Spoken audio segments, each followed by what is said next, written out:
to see a whack MC when he bustin', but I just back away real cool, no fussin'. I'd rather go kicking in the streets with the bums and use the knowledge to collect what? Some funds. Open a non-profit and build a damn school. And this is the story of how a great king rules. There's many that claim to know the local demographic, but don't have the nerve to tell you the truth. It's tragic, but I do, so sit back and let me spit this shit to you. You feel better when I spit this shit to you. Despite the system trying to clamp down on the people will learn how to stand up to evil. Not evil that's across the globe, that's too far, but evil lies in their own backyard. And fighting, it's not an option, they can't win. The government, it's not supposed to represent sin, but then again they do, and that's a problem. So let's go down and figure out how to solve them. It's not fun being a rapper that can't speak, but we do, yes, and plus we make fat beats. Yo, we smoke weed, break up trees. So listen, bringing fat beats, that is our mission. You wanted to see us, homeboy, shut up and listen. Thelonious and Big Bennett, brother, check the vision. Mentalities, several different realities. Enter the Star Trek room when you hit the boom. I be the Walkman with the super bass. Automatic sound, yes, stereo cassette player. With the delayer, freaky lyrical sprayer. Extraterrestrial pop sayer. I be the poetical VIC. President Clinton, in his opening, made the most important statement. No one is above the law. And he made it clear that it was perfectly appropriate for the committee to call him and ask him tough questions about what happened. He also made it clear that it was totally inappropriate for this committee to call Secretary Clinton. That's why personally I didn't even show up yesterday. I thought it was outrageous the way they treated Secretary Clinton. She has nothing to do with it. All right, so basically the Clintons have been, speaking. Bill Clinton's been speaking, and we're going to find out exactly what the hell went on. What the heck is going on here with my screen, though? Here we go. Why did that happen? So Bill, it's going to be interesting. I mean, but I got to tell you, I just see it as a ploy to distract people. But I am interested in what Clinton had to say, but I don't find it like getting close to the center of the cookie. You know what I'm saying? But since MAGA people have been on Bill Clinton's ass, and I'm not saying don't be on his ass, I'm just saying be on everybody's ass. But in any case, we're going to get a chance to hear some of the remarks now about Bill Clinton. And, if they, however they turn out, I'm sure they won't satisfy everybody because, like I said, I think there's some people that want Bill Clinton to be the center of the Epstein files, and I just don't think it's realistic, but knowing what we know about everybody else, right? And also, why don't they release more shit on Bill Clinton? They're the ones who have the files. They're the ones who've been the Trump administration has been asked to release all the files, full stop, and only redact the victims of sexual sex trafficking, period. Have they done it? No. So what are we waiting for? We're waiting to hear Bill Clinton's account, basically. Okay, you want to do that instead of just release the files? Okay. Answer the questions. I think you'll see when we have the deposition that our side that put the survivors first. We had our members, our lawyers ask questions to get the basic facts.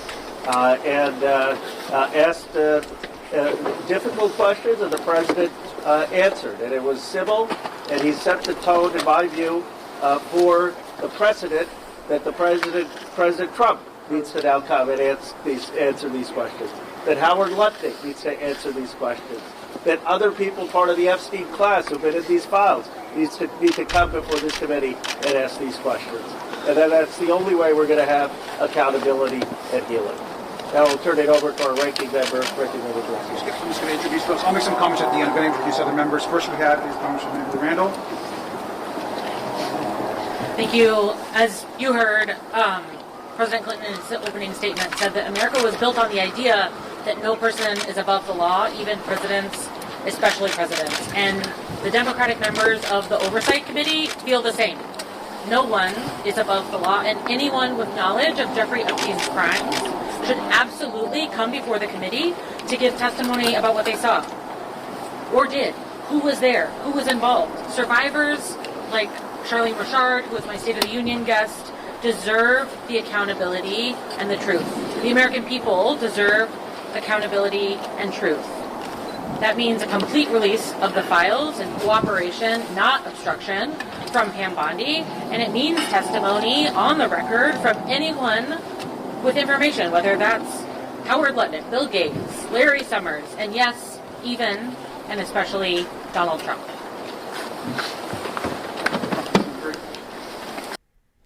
Welcome to Next Collection, Batumi, Georgia. Okay, that's interesting. I didn't expect more than that, but this did happen, so let's see. All right, well, good afternoon, everyone. I am Congresswoman Melanie Stansbury, and I am deeply proud to represent New Mexico's 1st Congressional District, where our state has taken action where the federal government has failed. We have reopened an investigation through our state attorney general into the crimes committed by Jeffrey Epstein and his associates in New Mexico, as well as passed the first state-level truth commission in this case ever passed in the history of the United States. We will be working very closely to make sure that the state is able to make a full accounting of the crimes in New Mexico. With regards to today's deposition, I want to be clear at the outset that President Clinton, as of today, has not been accused of a crime. There are not public files available that accuse him of a crime, whereas there are publicly available documents that do allege a crime of President Trump.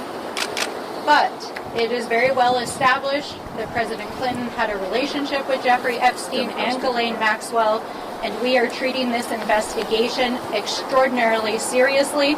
And when you see the recorded deposition, you will see that we asked all of the hard questions centering the survivors, making sure that we get to the bottom of where there are discrepancies in the record, and understanding how not only the crimes that Jeffrey Epstein committed could go on, but why there was a culture that surrounded him wherein the rich and powerful turned a blind eye. And with that, I turn it back to our representative. All right, Congressman Maxwell Frost. First off, I just thank you to President Clinton for coming here today to speak with us. Answering these questions has been helpful for us as we will continue this investigation. Donald Trump, as we know, needs to come before this committee. He's been caught in multiple lies as it relates to his relationship with Jeffrey Epstein. I can tell you I've seen unredacted files myself. Okay, so I think this sounds like ultimately it's going to backfire against Trump because, again, just the nature of it all. The man has been mentioned overwhelmingly, just so much more than Trump must be the single most mentioned individual in the Epstein files, full stop, outside of Epstein. So the fact that someone else is coming in and being willing to have testimony in front of Congress, but Trump hasn't, it just is what it is. It shows that it's just, wow. So if Clinton could do it, why wouldn't Trump be able to do it? Unless he's hiding something. It just goes right back to that obvious fact. It's simple. Everyone is bending down for Trump, and Trump is doing nothing for anyone else in terms of clarity. Just very simple. Everything Trump gets pointed, you point and say you did this wrong, you did this wrong. Trump hides it. It gets sealed up. Cannon seals it up, doesn't want you to know about the Mar-a-Lago top secret documents. The American public who pay her tax bill can't hear anything about that. Now it's the Epstein file. He's not voluntarily helping with jack shit, Donald J. Trump. So it's this, even this is going to backfire on him. It's basically over. Clinton went in and now it's over. Directly refute. Now who else is going to come in? What about Trump? His assertion that he kicked out Jeffrey Epstein out of Mar-a-Lago and the reasoning why he did that. Also, walking out of this, I can tell you we all now have a lot of new questions that we have to raise as it relates to the reasoning on why Donald Trump had a falling out with Jeffrey Epstein in the first place. Another thing is that I saw about an hour ago, Donald Trump in a press conference said that Howard Lutnick is, quote, a very innocent guy. Okay. Donald Trump has asserted many times that he knew nothing of Epstein's crimes. Okay. If he doesn't know anything about Epstein's crimes, how can he know for sure that Howard Lutnick is, quote, a very innocent guy? Exactly. But then again, Trump is going to keep talking himself into a hole. We have questions for him. And I think what today is showing and what yesterday is showing is, of course, no one's above the law. That includes the President of the United States. And my hope is that our Republican colleagues, as we walk out of here today and go back to D.C., will join us in making sure that we can hear from Howard Lutnick, from Pam Bondi, and from President Trump. Good afternoon, Congresswoman Yasmin Ansari, representing Arizona's 3rd District. I think today was a historic day for transparency in the United States of America. The fact that we have the former President of the United States, Bill Clinton, under oath, speaking to the Oversight Committee and answering questions in a transparent manner is critical. I look forward to the Republican majority listening to our demand of having the transcripts and the videos unedited of both depositions, today's and yesterday's, released immediately, because the American public... So Democrats requested from the Republican majority that they release the transcripts fully, and they released Clinton's video deposition fully to the public. That's what Democrats, the minority party, the minority in these meetings, they have less power than the majorities because the majority are the Republicans. The Republicans set the rules, right, by vote. Okay, so they're asking the Republicans to release the deposition, to release the video deposition. They're asking the Republicans to release the transcript, the full transcript deposition. I hope people agree with that. You know, who would disagree? Who would disagree with withholding more information from the American public? But there must be some out there, right? Let's hear. Let's see who they are. Deserves to hear and see these answers for themselves. And ultimately, this demonstrates that nobody is above the law. And my top concern... Not unless you can't be prosecuted because you know, is anybody... I mean, maybe you die before you can be prosecuted. Are you above the law then? Trump's pretty fucking old. At this moment is the ongoing White House cover-up. It is deeply concerning that we are seeing a very coordinated machine from the President of the United States continuously repeating that he has been exonerated. He just repeated that today to members of the Republican Party on the Oversight Committee, repeating that lie as well.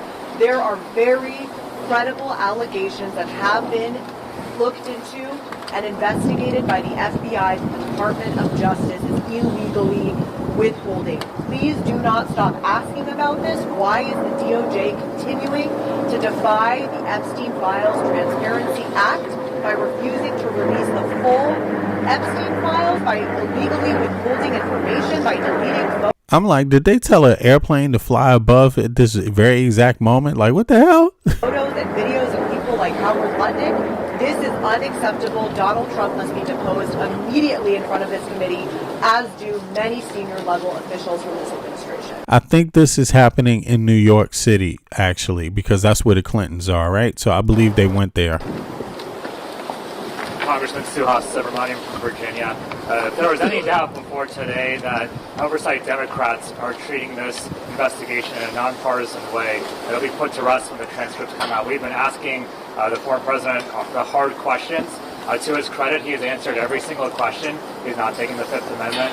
He's been actually quite comfortable, and he's actually given very long, deliberate answers to all these So Clinton didn't take any Fifth Amendment in his deposition. questions. I mean, we've seen Trump do Fifth Amendment like just absurdly. We saw Epstein, do the same thing. Apparently, Clinton didn't take any Fifth there. That's interesting. So we appreciate the former president being here today, and we would like to see the current president come before us as well and give the same kind of transparency that President Clinton has given us today. And we're going to continue to demand the release of the files, continue to demand transparency of this administration. Two quick points. Wesley Bell, Congressman, Missouri's 1st District. First and foremost, President Clinton came here and answered tough questions. Okay. Let's see here. He came there and answered tough questions. All right. I wonder what the questions are. I want to see the deposition. I think the victims and survivors, the American public, deserve those. Deserve a... Yeah. When is Melania going to testify? Good question. Probably never. She doesn't have the womanhood to do it. She doesn't have enough female kahunas to get it happening. Serious investigation.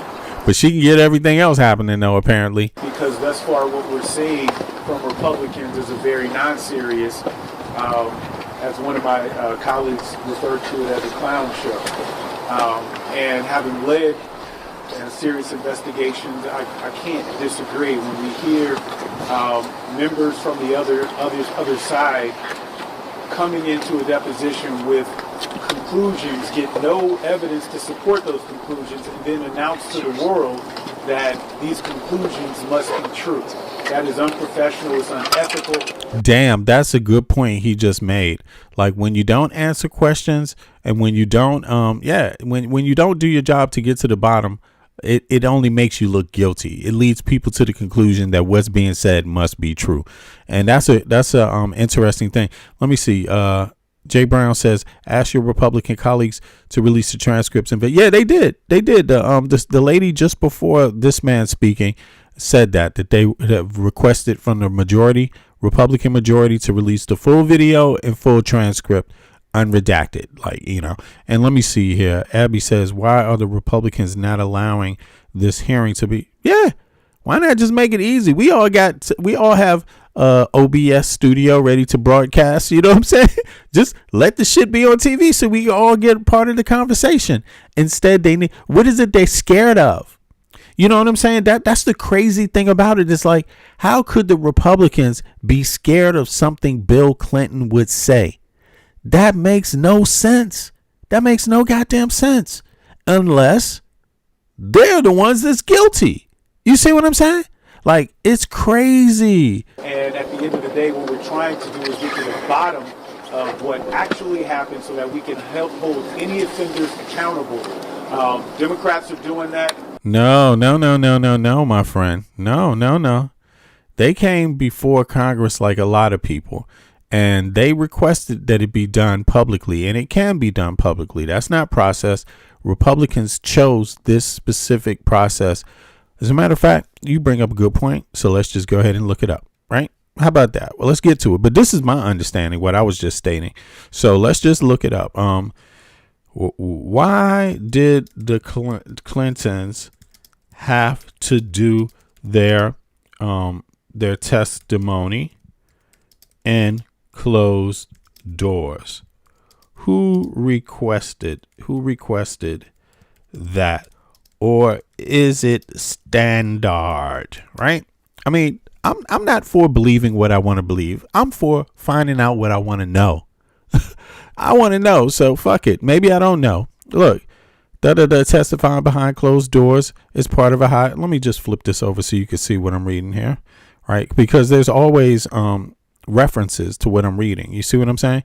So here it is. In early 2026, both Hillary Clinton and high-profile cases, Jeffrey Epstein files, while the Clintons actually requested public hearings, the decision kept the sessions private was made by the House Oversight Committee. This is the majority Republicans. You gotta that's who controls the House Oversight Committee. It's majority Republicans. So let me see here. There's your answer. Tom Key. There's your answer right there, Tom Key. No, it's not the law, Tom Key. It's not the law. It is not the law. Who requested it be closed? The Republican-led Oversight Committee, chaired by Republican. You see that? So they could have. You're making it. See, your comment changed the entire meaning. This is what you wrote before, Tom Key. And I'm only going on exactly what you wrote. I'm not changing your words. I'm going to repeat your own words to you.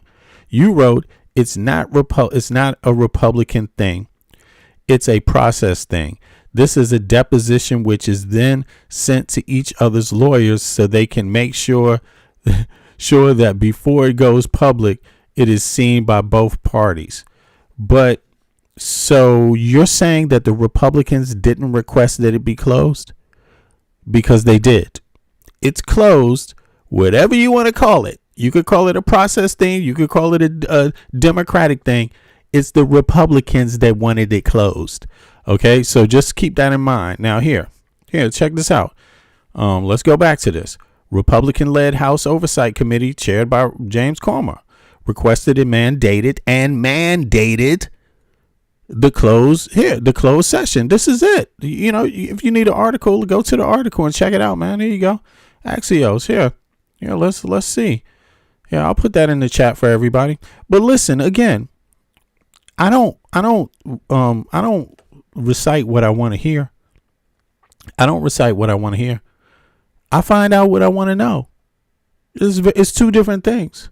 So, although some want it to be just nothing to do with no Republicans, the fact of the matter is that it actually had exactly everything to do with the Republicans, why it's a closed hearing. Now, let's continue because anybody who wants to find out the truth could have figured that out. You got your resources. We've reviewed it. The Clintons requested it here. I'll read a little bit more. I'll read a little bit more here, right? Who requested it? Okay. The Clintons' response, both Bill and Hillary vocally opposed the private sessions. Hillary challenged the committee on social media, stating, "If you want this fight, let's have it in public," while Bill Clinton referred to the closed door step as a kangaroo court. Okay? So, the people involved did not agree. The Democrats wanted it open, but because they're not the majority in the committee, they were forced to only be able to do it the way the Republicans would agree this time. That's what happened. Okay. The standard practice. Most committees conduct private interviews, transcribed or deposed, first to ensure they have the facts straight and to prevent witnesses from coordinating their stories. The departure from norms. What was unusual in this case was the high level of public interest and the Clintons' willingness to testify publicly from the start. Usually witnesses prefer privacy to avoid public scrutiny. In this instance, the Clintons wanted the cameras on to defend themselves against what they called a fishing expedition. Right? So, let's see here. Key context. Al Gore testified privately. Okay, I mean, they have testified privately. I'm not saying that they didn't, but you can clearly see that people haven't testified privately, but you can clearly see that this is because the Republicans were the head of the Oversight Committee. It is, in fact, the Republicans who requested a closed door session. Who requested? Republicans. Let's see here. Did a vote have to happen to determine if, let me see here, if, come on. Something going on here? Yeah. To determine if the session was closed and have there been others that have been open. I just want to close this part. You know, there's always somebody, obviously you can't stop for everybody all the time to review each statement and to constantly just say, no, you're wrong. Let me go point out why you're wrong. Because a lot of people don't even listen. Period. But sometimes it's important. Something comes up that's worth informing people about. To address your question about the mechanics of the session, no, a specific committee-wide vote is not usually required to make the session private. The power to decide the format of the deposition typically rests with the committee chair. So who was the chair? Here's the breakdown of how these deposition decisions are made and how they compare to high profile cases. Does the vote have to happen? In the House of Representatives, the chair of the committee, in this case, Representative James Comer of the House Oversight Committee, has the unilateral authority to issue subpoenas for transcribed depositions. The difference. A hearing is generally assumed to be useless, to be public. A hearing is generally assumed to be public unless the committee votes to close it, usually for national security reasons. However, a deposition is different legal tool that is private by default. Okay, so there you go. You might be right about that. I can admit that. You might be right about that. It was private. Okay, so the veto. While the Clintons requested that these depositions be converted into public hearings, the chair denied that request. No formal vote was required to keep the closed session. The chair chose to proceed with the deposition format rather than the hearing formal.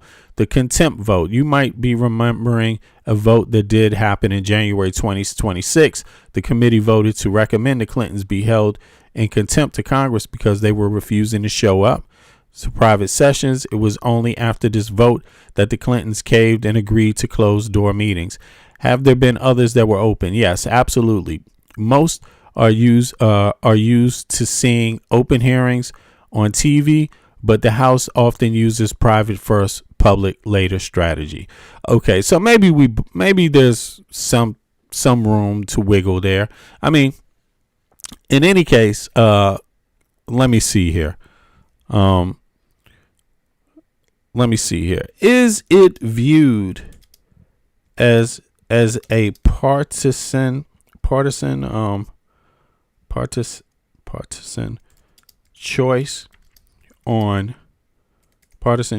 on it being public or private, since the chair is a Republican or Democrat? let's just cover that part. I just want to make sure we get to the full result. The decision to keep Clinton's testimony behind closed doors is viewed as many as deeply partisan choice, and the party of the chair plays the central role that perception. The February 2026, the House Oversight Committee is chaired by James Comer, a Republican from Kentucky, because he holds the gavel. He has the unilateral power. Yeah, I mean, this is it. Everybody knows this story. This how the Epstein files are being handled is partisan. It's just very simple. Everything that's going on in the U.S. government right now is partisan, pretty much. The Republicans control the House. They are not impeaching Trump. They are allowing Trump to run amok. The Republicans control the Senate. They are not impeaching Trump. They are allowing Trump to break the law. They know tariffs are illegal. They knew tariffs the way he did it were illegal. Why do we have to wait a year? Impeach the criminal when he breaks the law. Everyone knows the majority of the Supreme Court are Republicans. What you are seeing is a Republican utopia right now in the government. That's what you're seeing. And the Republicans want it secret because they're hiding shit. It's just that simple. Why do you need Clinton there in the first place when Trump is the one mentioned more than any other human being on earth in the Epstein files? Why not get to the center of the matter? You know what I'm saying? But no. Not only is he not there, they want the Clintons there and they want it to be private so people can speculate. That's what it's all about. Fuck speculation. Why are you willing to pay your tax dollars for people to keep things secret from you still again in February 27, Friday, February 27, 2026? You still want to pay taxes for things to be kept private from you? Come on. At what point are you going to grow some, pull your pants up, man. Take on your big boy pants and get to work here. It's your country. Stop making excuses. We know what the rules are of the committee. Okay, we know what the rules are. The man could have made it public. He didn't make it public. It was requested that he make it public. He said, no, I don't want to make this public. And he made it for his own party reasoning. That's it. Nothing to do with national security, period. Former First Lady have done that, and now it's time for President Trump to do the exact same thing. Yeah, when's Trump going to come and testify? Is Trump going to come and testify now? No, Trump's a sucker. He's going to run every fucking single time, and we know it. Trump is a bitch. Under oath, not when you can. And so is Comer. Make statements randomly. And now I'm going to be partisan. Fuck you, Comer. X or Truth Social.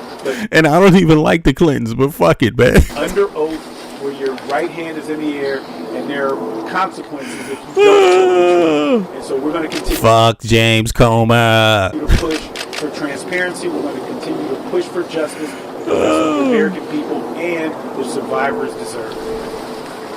I'll just make a couple brief comments, and I'll answer one or two questions, and then the deposition right now is on a break, and so we'll reconvene. There'll be some additional hours of questioning by both the Democratic side and the Republican side as the afternoon goes on. I want to just reiterate a couple things that have been made, which are important. The first is that we're thankful that President Clinton came in and answered tough questions from both the minority party and the majority party. Why wouldn't Trump release the files if he's innocent? If Bill Clinton is guilty, why don't Trump release the files? We also think it's important to note that he made some of these statements in his opening statement. He made it clear once again that he does not understand, nor do we, why we spent so much time yesterday grilling Secretary Clinton when she obviously had no knowledge of Jeffrey Epstein and had never met Jeffrey Epstein. We also want to reiterate, I want to think it's important for us to know, our call yesterday, because of transparency, it is so important that we continue to release both Secretary Clinton's deposition and President Clinton's deposition. Both of the Clintons are committed to these records getting out as soon as possible, and Oversight Democrats agree. The best way of going forward is for there to be transparency and a full public record, and we're demanding that record now. Look, Tom Key, don't take it so personal, man. Like, what's this about? Tom Key's talking about make money hating on Trump on the internet. Man, I do this shit for free. Fuck Trump. Fuck Trump. Well, who is he, your mama? Fuck Donald J. Trump. Okay? Yeah, I don't fucking like him because I don't like his bullshit, racist, fucking dystopian fucking policy. Fuck Trump. I have health care. Anybody that doesn't have health care and kissing motherfucking Trump's ass is a bitch. Okay? You know what I'm saying? Like, that's what I'm here for. Trump is a fucking criminal. Okay, that's what I'm here. It's not hating, it's criticizing his bitch ass. Okay, he has sold the country out and our kids and our grandkids' future. That's what he's done, and I will do it for free. Okay, that's what it is. I work for a living. I have a job that pays my bills. Okay, you see what I'm saying? That's what it is. It's called a union job. It pays my bills, but I do this for another reason. But let me tell you. There are parts that intersect with money here and there. Yeah, there's some pennies that flow through here and, you know, from time to time, a couple of dollars here and there. But guess what? My next surprise is going to be even bigger because there's a reason why I chose this. It's not one reason, my friend. It's not myopic as you think. It's more than one. It's more than two reasons. It's more than three. It's actually 4 reasons, my friend. 4 reasons. You don't even know what the 3rd and 4th reason is yet. But welcome to the show. Thank you for showing up. Edited, but just you're going to find out, though. Of what transpired yesterday. I'm going to use my fuck Trump rhetoric to sell my product. You don't even know what my product is. See, it's a little different. So, yeah, I'm going to run his name through the mud and everybody associated with him. But I'm going to be fair about it. I mean, he runs the United States of America's name through the rug. He profits off of it, right? Doesn't he profit? Oh, doesn't Trump profit off of being the president of the United States of America? Isn't him and his boys getting all their money up? Isn't that what they're doing? Except you kiss his fucking ass when he does that.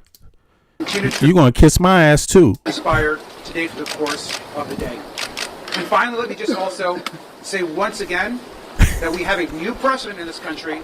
We can now demand president and former presidents to testify in front of the oversight committee. Yeah. You kiss Trump's ass, you're going to kiss my ass too. That's right. Again, demanding that now President Trump, who was in the Epstein files almost more than anyone else besides Ghislaine Maxwell, Edward, answer our questions. This is not a hoax. He has not been exonerated, and we have serious questions for President Trump. Well, that wants a couple questions. Chairman Comer just came out and said that in this last round of questioning, you asked President Clinton if he thought President Trump should come and testify, and Chairman Comer said that President Clinton's response was that it was for you to decide, and Clinton went on to say that President Trump has never said anything to him to make him think he was involved. Now, obviously, we don't have the... Oh, okay. So Comer, the Mr. Process guy, Trump's never said anything to him to make him think he was involved. Oh, wow. So you just ignore everybody else and you listen to who? Trump? Right. I mean, everyone knows what's going on. And it's very simple. It's more likely than anything else that Trump has raped little girls and little boys. It's more likely than not. It is more likely than not that he knows about little kids that were murdered. It is more likely than not. It is more likely than not. It is more likely he's enriching himself and his family with the presidency. It is more likely than not. Far further than any other person in the history of humankind. It's more likely than not. That is what is going on. Period. It is more likely. Whether you figure it out or not, that really doesn't matter. Because it is already more likely that he is this treacherous individual, disgusting individual that is going to be the pariah of Earth. Is going to be pariah. And I even think his family is going to have to leave the country. Because Americans are fucking pissed. The moment you have a 20-year-old Trump supporter, MAGA person, showing up in Mar-a-Lago with a shotgun in his hand, things are changing. Things are changing. That means MAGA is starting to figure out Mr. Trump is full of shit and is a disgusting human being. More likely than not. And notice how quiet they are about their young boy showing up. Notice how quiet they are about their young boy showing up. Yeah, and I empathize with that young boy because you know what?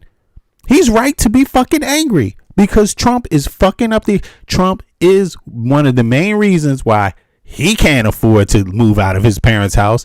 He's one of the main reasons why folks ain't going to get health care anytime soon. He's one of the main reasons why you're not going to get any student debt relief in the country.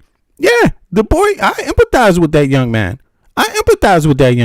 And he's a MAGA supporter, and I empathize with him.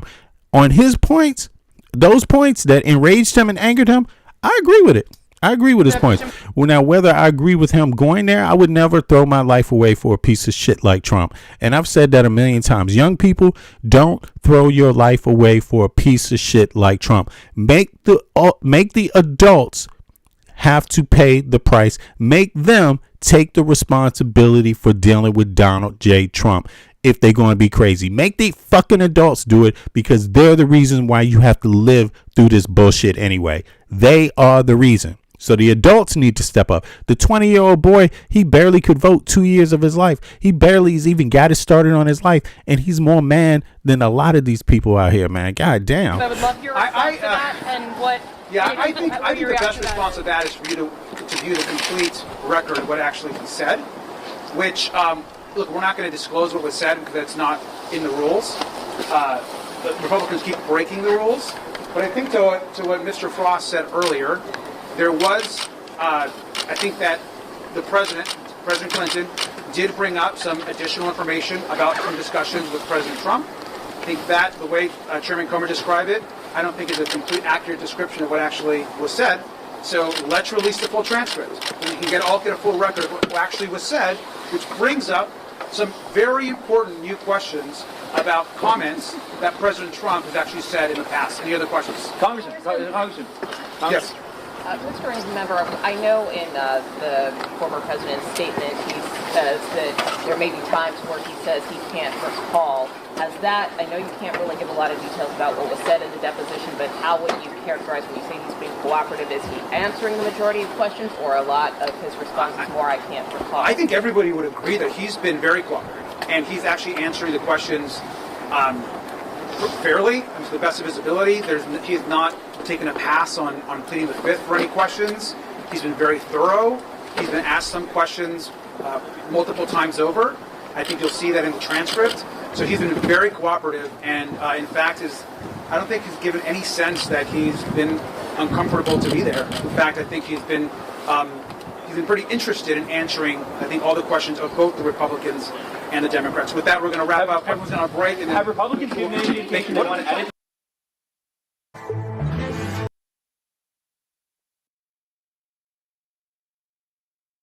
That was actually interesting. Again, that was not Donald J. Trump talking about his connection and being asked questions. He's never sat down with any police to ask him any question about the Epstein files or what he knows about Epstein. That just ain't going to happen.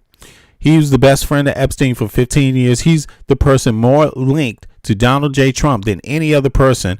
I mean, his damn wife was Jeffrey Epstein's girlfriend. You know what I'm saying? I mean, these two men, are inseparable, essentially. And not to forget to mention that there's people out there that said that they were raped by this asshole. And Sasha Riley is one of them.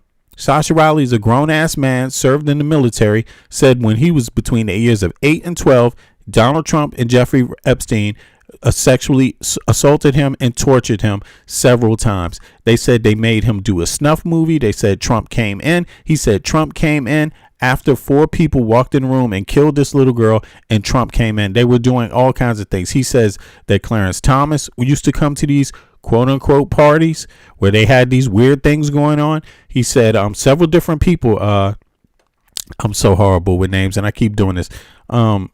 You've heard the story.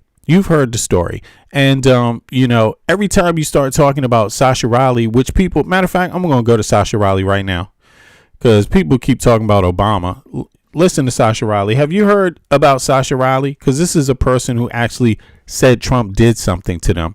Okay. So, and it's so funny how people, they just need to justify anything that happens by saying Obama and Kamala. It's like they don't hear anything. If you told them Trump killed their fucking mother, they would be like, but what about Obama? That's literally what people would do at this point. They don't goddamn care. They don't care. Officers come and go. The first sergeants, they tend to stick around longer. Yeah. But commanding officers are a lot of times they're only there for a year or two, and then they're off to the next thing. So, okay. My recollection of the commanding officer may not be accurate. What's the spelling of his last name? Colasanto? Cola, Colasanto. Okay. St. Cola. Yeah. Okay. Is there anything else you think would be helpful to talk about right now about then? The time frame? That was the first time anyone had ever mentioned to you anything about the films other than when you were involved in filming? Is that accurate? Yes. Okay. Yes. The first time that I can recall anybody that it ever coming up, I always knew that they were, that the films, at least 1 or 2 of them were out there. I don't even know how many times I was filmed. So they were making him do child porno. Yeah, snuff films and child porno. This is what he is alleging, and people should talk about it. And you should ask questions about it too. I can tell you that some of them are extraordinarily horrible. I can give you one instance where they were filming us. It was me and a girl that I knew that I had been trafficked with in other venues, and while we were filming, they came in and shot her in the head. So killed her, obviously. Yeah, so exactly. Was that the runaway? That was another girl. I can't even remember. So you hear that? While they were shooting, they were making them do films, and while they were shooting, they came in and shot her in the head. They were filming us. It was me and a girl that I knew that I had been trafficked with in. He's talking about another girl he had been trafficked with. So now there's 2, and there's several people he was trafficked with, and he talks about them all in detail here. He talks about the people showed up, his parents' role and involvement, his adopted parents' role and involvement, what their names are, the fact that he was the police investigated this before, several police departments, on and on and on. Are you interested in it, or is it you interested in Obama? Other venue. Maybe you're interested in Hillary Clinton drinking blood on Epstein Island, although Trump won't release the tapes. And while we were filming, they came in and shot her in the head.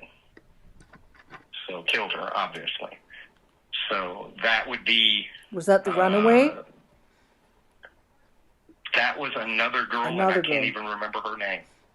Yeah. The runaway was tortured to death in a duplex in Enterprise, Alabama. My parents did that, and that wasn't on film, not her being tortured, but that was that black girl that I'm telling you about that later on Michael Bayless had talked to me about.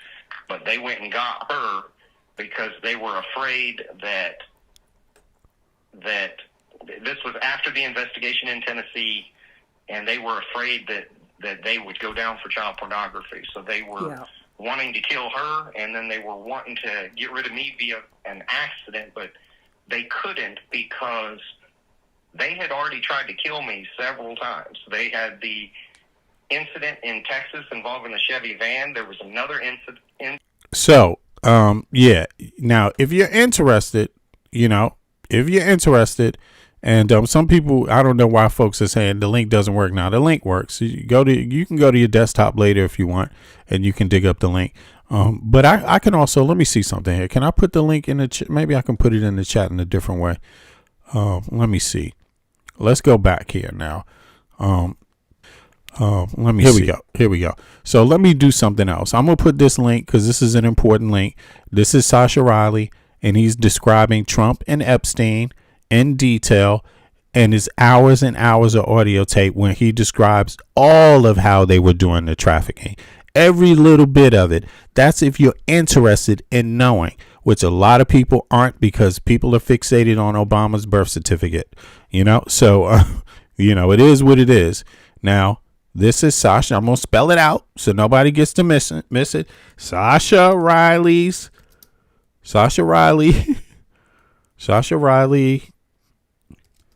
claims Trump sexually assaulted him and more, not just sexually assaulted him, but more than that. But it's torture. Like, he said Trump was doing all kinds of torturous shit. So now I'm going to pin the message. Hopefully everybody can click on the link that is interested in hearing Sasha Riley, and then you can have a discussion about it. Or we could sit here. I could listen to the whole thing myself, but I'm not going to do it. I've already listened to it myself. So I'm asking people that care, you listen to it yourself and find out if you like it, if you think it's okay. What does it do to your brain? To me, I've heard plenty of liars before. I've met narcissists before. This one rings very, very real. I don't hear one bit of unauthentic sound in his voice or expression. This is a extremely credible claim. Why this man is not, he's a veteran, number one. Why this man is not being investigated and interviewed by the FBI today, I have no clue why. But if you want to prove it wrong, go out there and prove it wrong. They haven't. Trump hasn't sent the man a cease and desist. Trump hasn't threatened to sue him in a court of law. Nothing at all. Trump is okay with this man out here describing Epstein. And it's more than just Trump. He's mentioning like 5 different people. And the claims are horrific. And it starts in 1984. This brings back, along with some other claims, brings back the sex trafficking operation, which people are claiming, of Trump and Epstein back to the 80s. Not the 90s, to the 80s. And you have to listen to it and you have to examine it to have any clue about it. So Sasha's stepdad was found in the files by Snoops. Listen, I don't understand what it is about people these days. Sometimes for me, I'm a good person at studying body language, and how people's natural movements and things like that. I don't know why that is, but my instinct is that this man is telling just the flat out truth.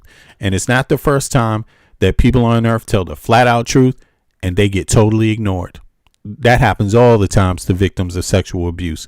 That happens all the times to victims of all kinds of things, So, but in any case, I'm just like, I don't like discussing this shit, but every once in a while I see somebody say, but what about Obama's birth certificate? And I'm just like, motherfucker, God damn it. Like, are you out of your mind? Pay attention, pay attention.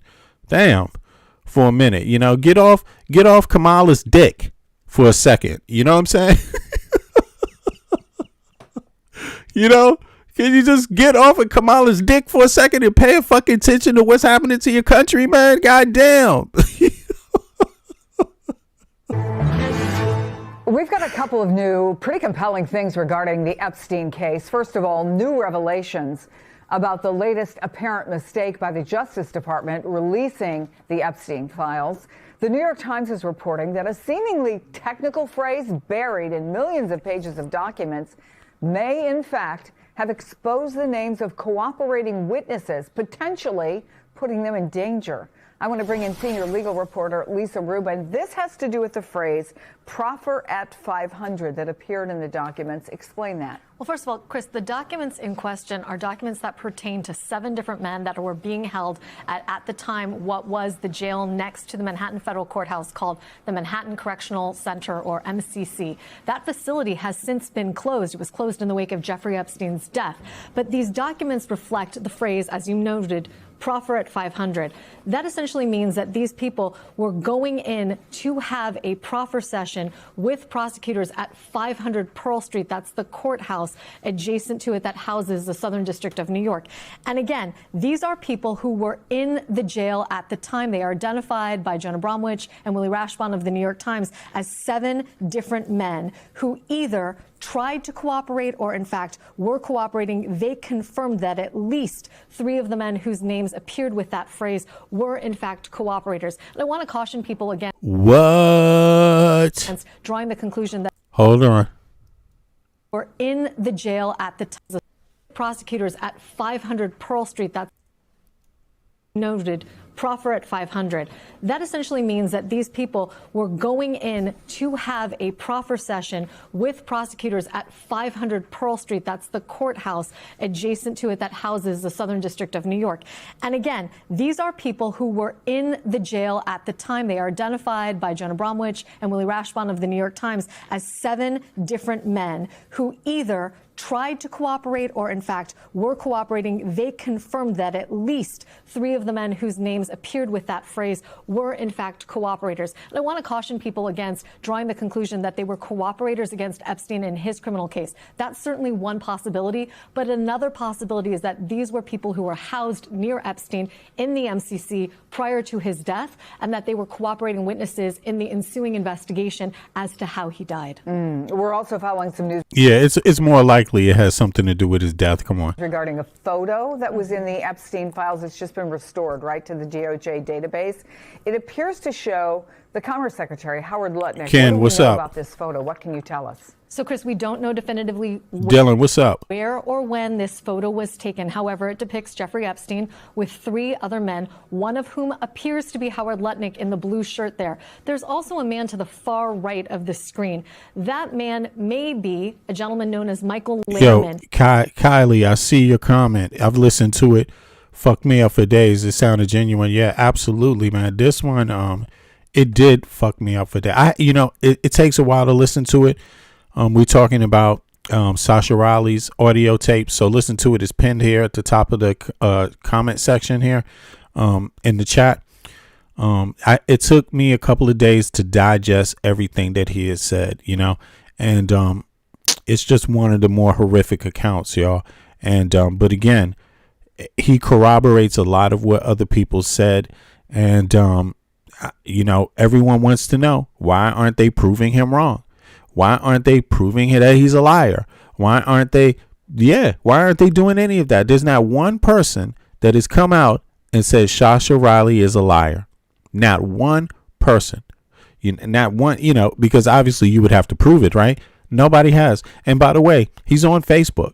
If anybody wants to know who he is, he's on Facebook. Let me open up the Facebook real quick. I'm gonna let this play. I'll pull up the Facebook. I wanted to see about Lutnick. They have some images of Lutnick now that are kind of weird. So let me just play these back, and then I'm gonna pull up Sasha Riley's Facebook page. People can go and talk to him. Another possibility is that these were people who were housed near Epstein in the MCC prior to his death, and that they were cooperating witnesses in the ensuing investigation as to how he died. We're also following some news regarding a photo that was in the Epstein files. It's just been restored, right, to the DOJ database. It appears to show The Commerce Secretary, Howard Lutnick, what do we know about this photo? What can you tell us? So, Chris, we don't know definitively where or when this photo was taken. However, it depicts Jeffrey Epstein with 3 other men, one of whom appears to be Howard Lutnick in the blue shirt there. There's also a man to the far right of the screen. That man may be a gentleman known as Michael Lehrman. When the Lutnicks visited Epstein Island in 2012 to have lunch with Jeffrey Epstein at his invitation, they not only brought along their kids and some child caregivers, but they brought along a couple named Michael and Marcy Lehrman. We know that from documents that have also been publicly released, and the Lehrman's children. A comparison of a photo of Michael Lehrman on the corporate website, where he is the CEO of a company called Newmark, shows that this picture, the gentleman in the white shirt, bears a striking resemblance to that Michael Lehrman. That Michael Lehrman also was formerly affiliated with Cantor Fitzgerald, the company that Howard Lutnick founded and led until he was Commerce Secretary. Very interesting. Lisa Rubin, thank you. Thank you. All right. So let me flip over here, because for people to know, this is Sasha Riley's Facebook page. He goes by the name of Sasha Burrows. This is him, right? And you can click him and ask him whatever questions you want. He has a lot of written accounts on his Facebook page. This is him again. You see, and yeah, you can go on Facebook, correspond with him. Like, this guy is for real. This is not a joke. He is out in plain sight. He's a veteran, and he is telling his truth. And anybody that wants to go and call him a liar, my suggestion is you go to his motherfucking face. You go to his motherfucking page and call him that your goddamn self. You know what I'm saying? Because I ain't going to do it for you, because I believe him. You know what I'm saying? You know, don't be coming in my chat talking about Sasha Riley is a liar or whatever. No, you go tell that to, let me see something here. You go tell that to him, his face, and see what it gets you. Let me see here. Let me just type Trump. Trump. I mean, he have some, man. It's too much. You're going to need a couple of hours. You're going to need a day at least to listen to his audios and to have time to digest them. Look, girls came and went to the brothel, but for a little while, there was 4 of us. It was Sammy, the little blonde-haired girl. I think her name was Sarah, and the little freckled-faced girl whose name I can't remember. The little blonde-haired girl was shot in the head at the brothel.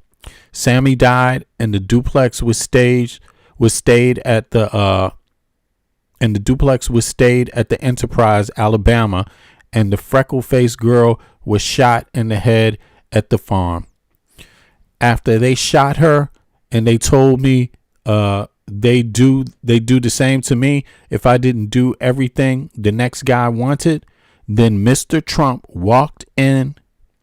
I figured that they were going to kill me anyway, so I looked for an opportunity to kill him. Look at this. This is what is being said here. Again and again.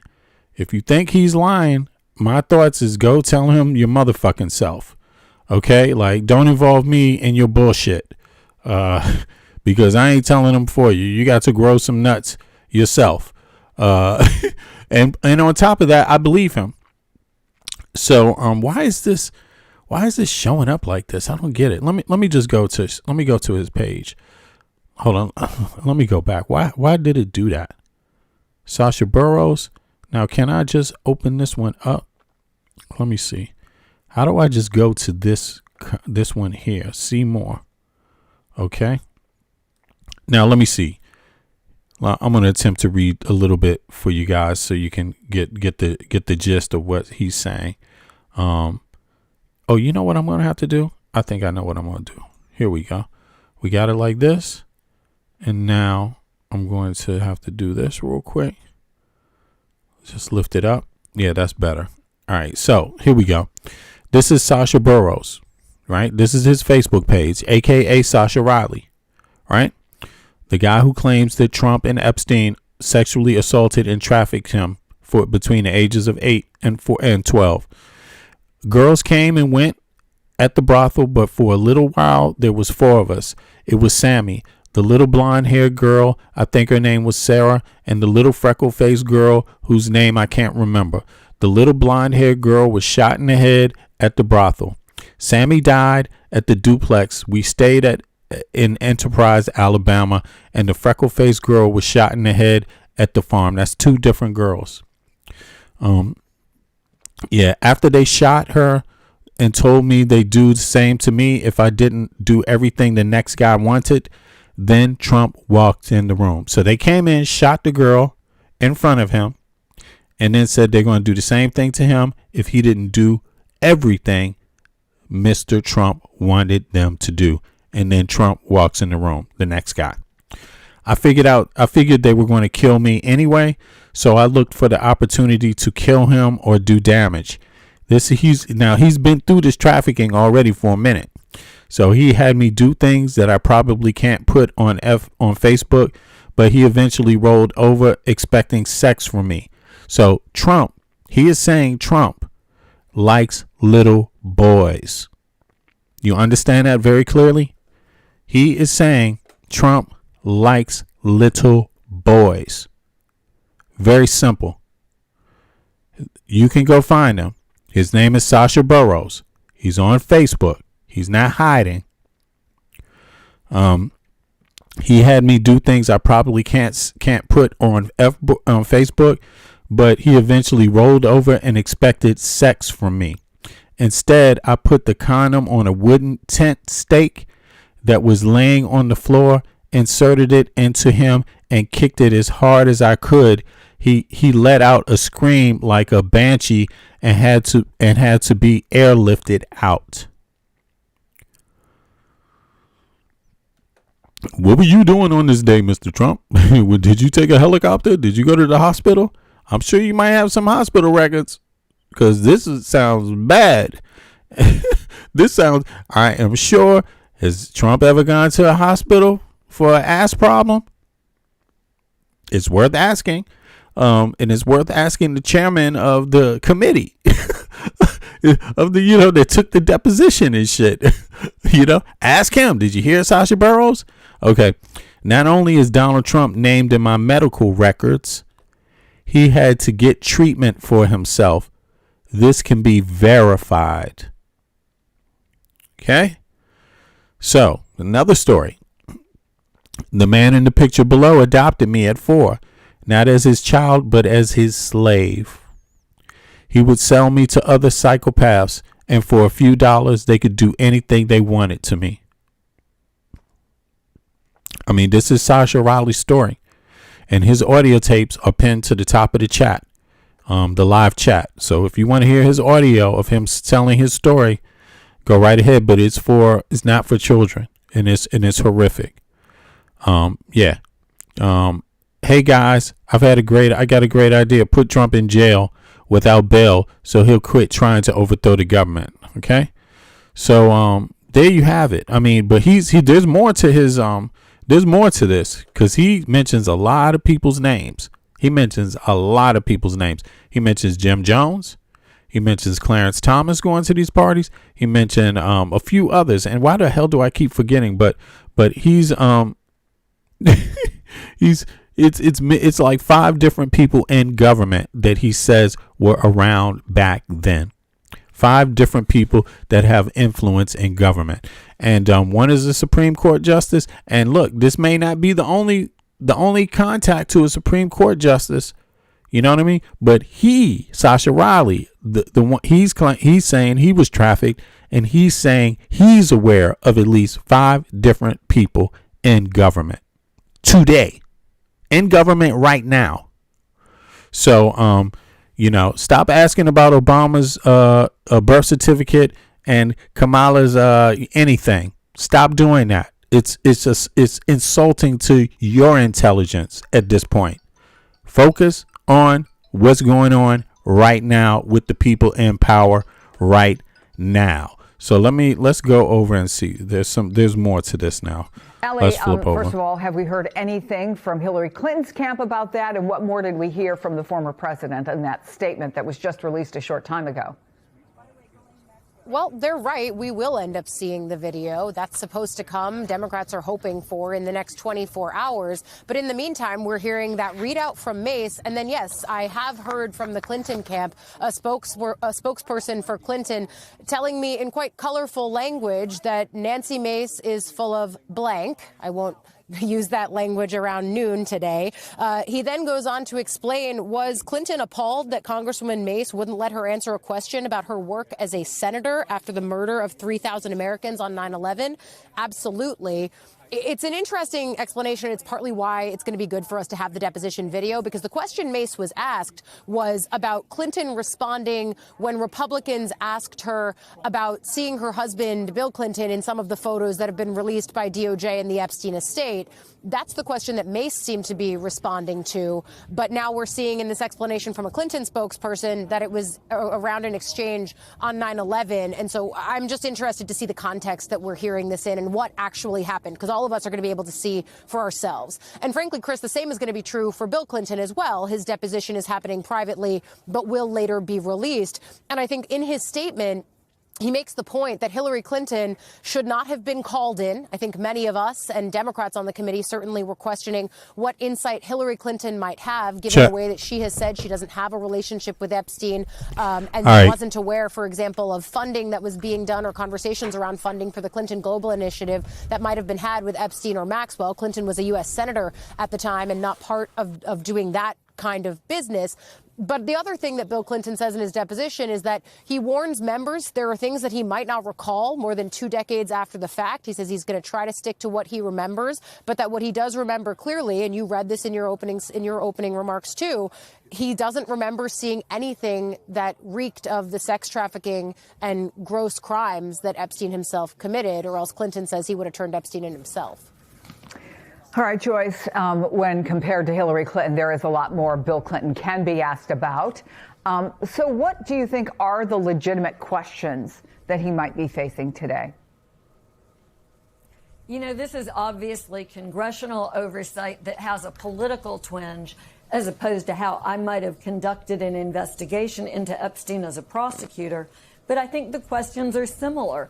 It's who, what, when, where, why, and how. This is a fact-finding inquiry, an effort to get to the bottom of what Jeffrey Epstein was doing and how he got away with it for so long. And there's certainly some suggestion in the Epstein files that Bill Clinton might be able to shed light on some of those questions. So I think that they're fair game. I think he, and he has said as much, is obligated to respond under oath. The shame, as Allie's in your comments point out, is that it's not being done publicly so we can all see it and understand for ourselves what's going on. But this is at bottom an inquiry into getting justice for survivors, and that comes through the truth regardless of who is summoned upon to testify. You know, if Bill Clinton can testify, others who show up in the files should testify too, including the current president and his wife. Now, let me ask y'all a question. How many of you, hold on, let me see here. The Prince, let me see here. Inquisitive Prince released the Epstein files like Obama released his birth certificate. Yeah, you know what I'm saying? I mean, listen, some of this, I really, obviously we know there's trolls out there, and people got to keep in mind, the trolls have a job to do. The trolls' job is to keep pretending like they're American citizens and keep Americans divided over the most simplest things. And like I said before, this young man that went down to Trump's house the other day, MAGA supporter, Trump supporter, and was pissed off at Trump, and he went down there with his damn shotgun. It's no reason why in the richest country on earth, a young man has to turn to something like that because his own fucking government just won't listen.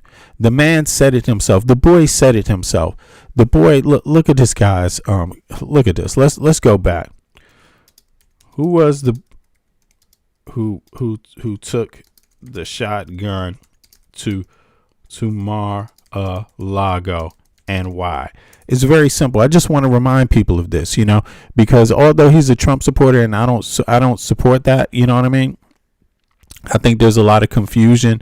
They've created a lot of division between left and right. Foreign countries have done it. Russia is one of them, on the algorithm in the internet, making small differences into big differences, trying to put Americans against each other, right, for stupid things, stupid reasons. But look, the bottom line is this. February 22nd, a 20-year-old man identified as Austin Tucker Martin was shot and killed by law enforcement after breaching the secure perimeter of the Mar-a-Lago estate in Palm Beach. Details. The breach. At approximately 1:30 a.m., Martin entered through the north gate of the property as another vehicle was exiting. The confrontation. Secret Service agents and Palm Beach County Sheriff Deputy observed Martin carrying a gun and a fuel can. When ordered to drop the items, he put down the fuel can but raised the shotgun into a shooting position. That's what they say, but the tape hasn't been released yet, right? So the officers then opened fire, killing him. I want to see the tape. Let me know, y'all, as soon as if any of you have seen it. President location. Donald Trump was not in Mar-a-Lago at that time. He was in the White House. Okay. So who is Austin Tucker Martin? Let me flip over so you all can see what I'm reading here. All right. Who is Austin Tucker Martin? All right. According to family members and public records, his background, right? He was a resident of Cameron, North Carolina, and worked as a groundskeeper at a local golf course, right? Missing persons, his family, they reported him missing hours before that, right? Personal interests, he was known for being a quiet individual who created black and white sketches and moody watercolors of golf courses. That's what he did. Why did he do it? Reported motives. As of February 2026, a definitive motive, they say it hasn't been found, but listen to what he said himself. However, reports have highlighted a few conflicting details regarding his potential intent. Epstein files fixation. Same reports indicated that Martin had recently become increasingly fixated on the Jeffrey Epstein files, which have been a subject of intense public and congressional scrutiny this month. Lack of political history. Conversely, a cousin described him as being never interested in politics or guns and noted that he came from a family of Trump supporters. I mean, this is what it always starts as. Trump supporters. I mean, not always, because I'm against that word, but often, far too often, Trump supporters expressing disbelief that he would target. Okay, so ongoing investigation. Now let me see something. Let me ask a simple question. What did they say?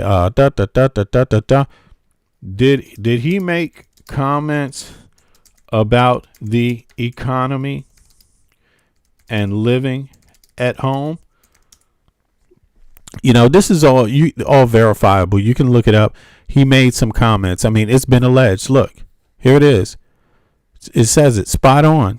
Look, those specific frustrations were a major part of the background investigators and co-workers shared. I mean, this is part of his motive. Shared after the incident. According to reports from co-workers at the Pin Needles Lodge and Golf Club and leaked text messages, Austin Tucker Martin was deeply vocal about his economic pressures facing his generation.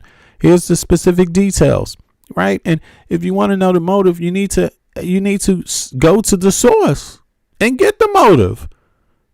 But they don't want to announce this as a motive, but it's plain to see, frustration with the economy. Colleagues told investigators that Martin frequently vented about the rising cost of living. He reportedly expressed that it felt impossible for a 20-year-old to build a life in the current climate. Fallout. Union attempt. He actually tried to organize a union at the country club where he worked as a groundskeeper, hoping to secure higher wages. However, the effort reportedly failed and gained traction with his fellow employees. It failed to gain traction with his fellow employees.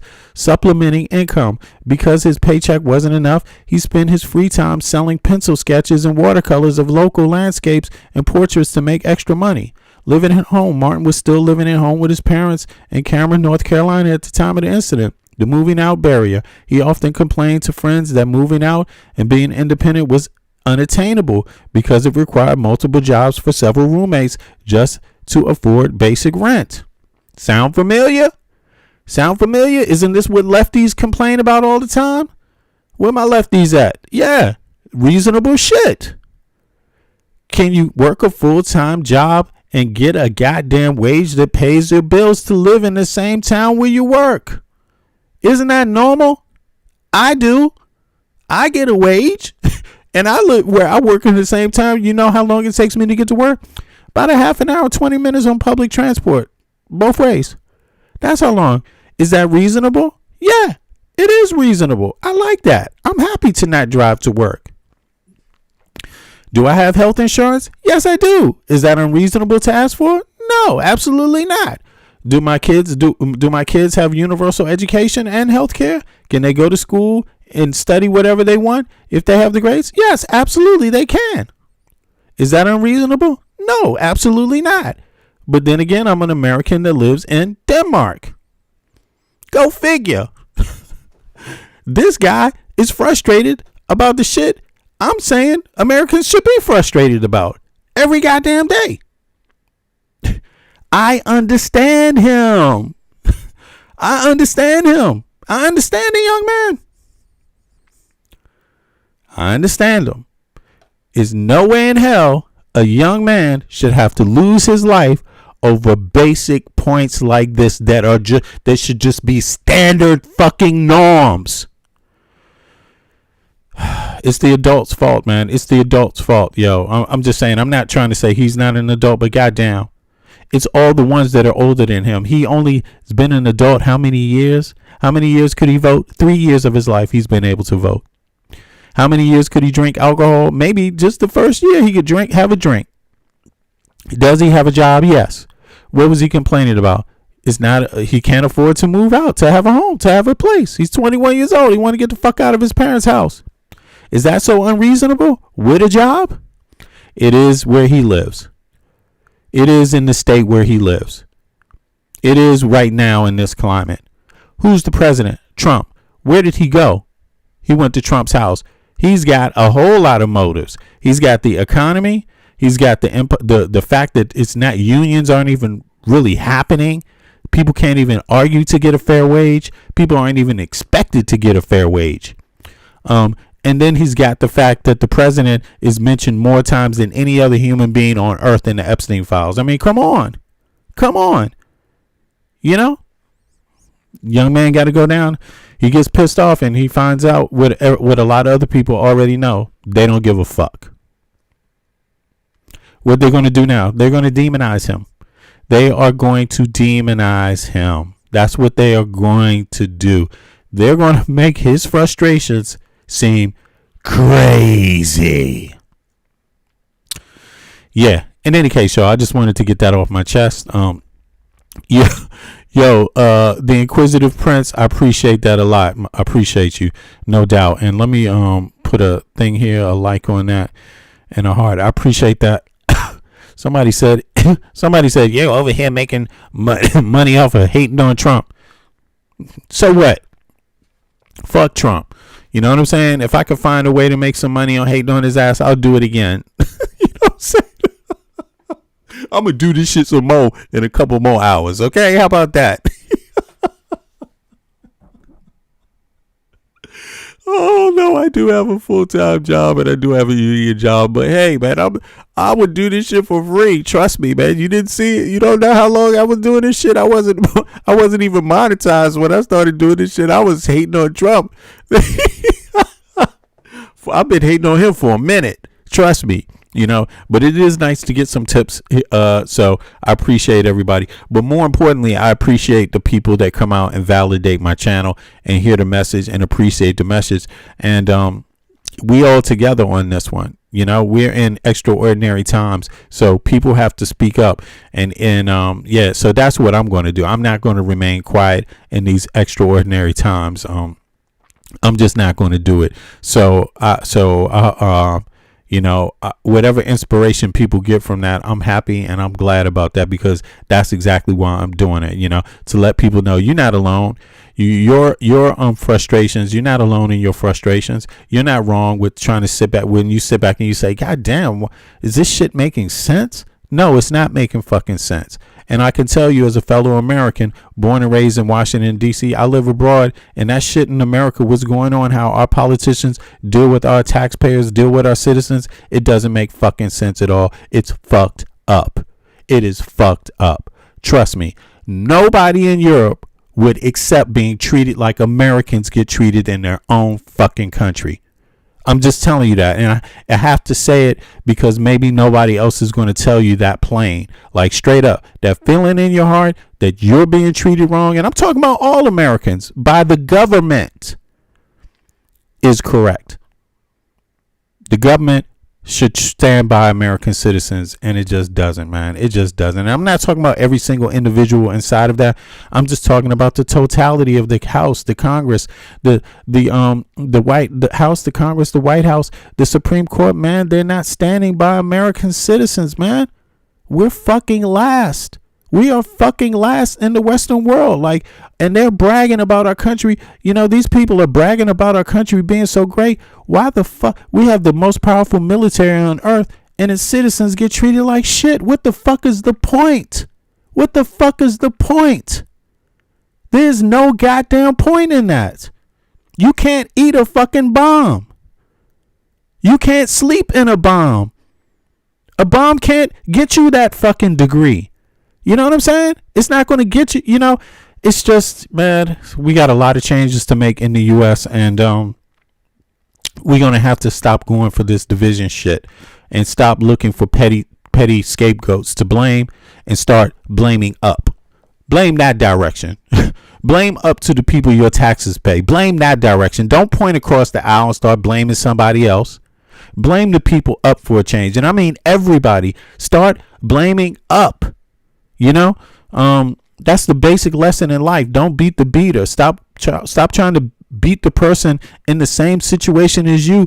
Point upward. Point upward. Find Elon Musk ass. You paying his salary. Find Peter Thiel's ass. You paying his salary. You know what I'm saying? Like really, really, seriously, you know, because if you don't wake up to what is going on, man, and how these people think, they don't think of American citizens as citizens any fucking way. And you know it by how they treat you. And every single American knows it. There's white Americans that's treated like shit. There's black Americans that's treated like shit. There's all kinds. There's women across the board that's treated like shit by the same goddamn government. I'm serious.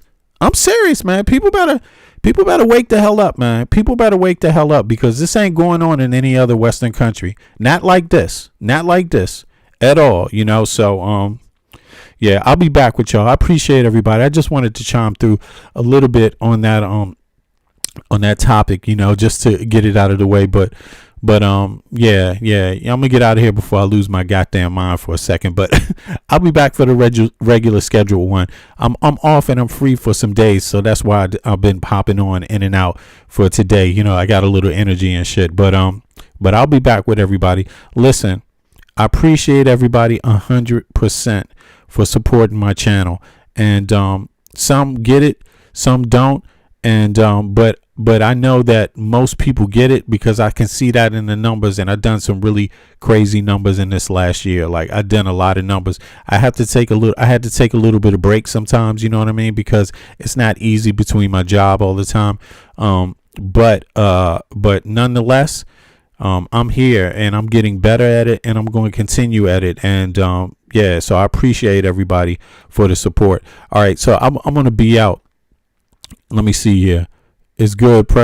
Yeah, it is, man. I appreciate that, Dylan. I appreciate that. No doubt. Let me see. Airstrip. The truth always makes itself known. Justice will prevail. Yeah, justice will prevail. Exactly. And we're going to make sure it prevails. We're going to make sure it prevails together. No matter what background you are as an American, you know what I'm saying? And I'm not disassociating myself from the rest of the world, but I mean, we're the ones with the problem inside of the fucking U.S. As Americans, we're going to have to learn to stand up together from all of our backgrounds and stop letting these rich fucking people rob our asses. Like, we have to be smarter than that. No matter who you are, we have to be smarter than that because everyone else is. Everyone else is. Everybody else has figured it out. There has to be a balance. And in the United States, the balance is just not existing right now. The balance ain't existing, man. The rich are getting everything, and they're getting arrogant about having everything, and that's only going to make things worse for us. You know, it's only going to make things worse for us if we don't stomp out this arrogance while it's there, while it's showing its head, you know. Yeah, they don't like us, man. They don't like us at all. So on that note, I'll be back. I will see y'all. I appreciate it. Let me see here. Where's that mark at? Here we go. Yeah. So I'll be back with everybody. I'll see y'all soon. Be good, okay? One.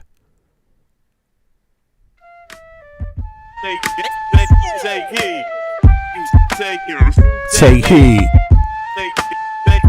Yeah, I'll be back flipping out.